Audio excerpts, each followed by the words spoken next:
In this video, we'll show you 3 different ways to restart your computer. And if you find this useful, don't forget to like it and subscribe. It is very simple. So the first method to start off is to select the start menu, and then you'll have the power option. When you select power, you have the restart option. Just select that and your PC will restart. The second way that you can do this is by selecting Control-Alt-Delete on your computer. And when you type that into your keyboard, you'll see this over here.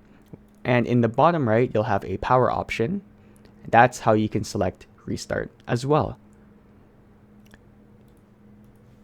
And the final method, which is the third method, all you have to do is right click on this start menu. Instead of clicking it like before, you're going to right click it and you'll have the shutdown or sign out option. Onto the right, you'll see the restart button. So all you have to do is click that restart button and you can see that that it is restarting already. That's it.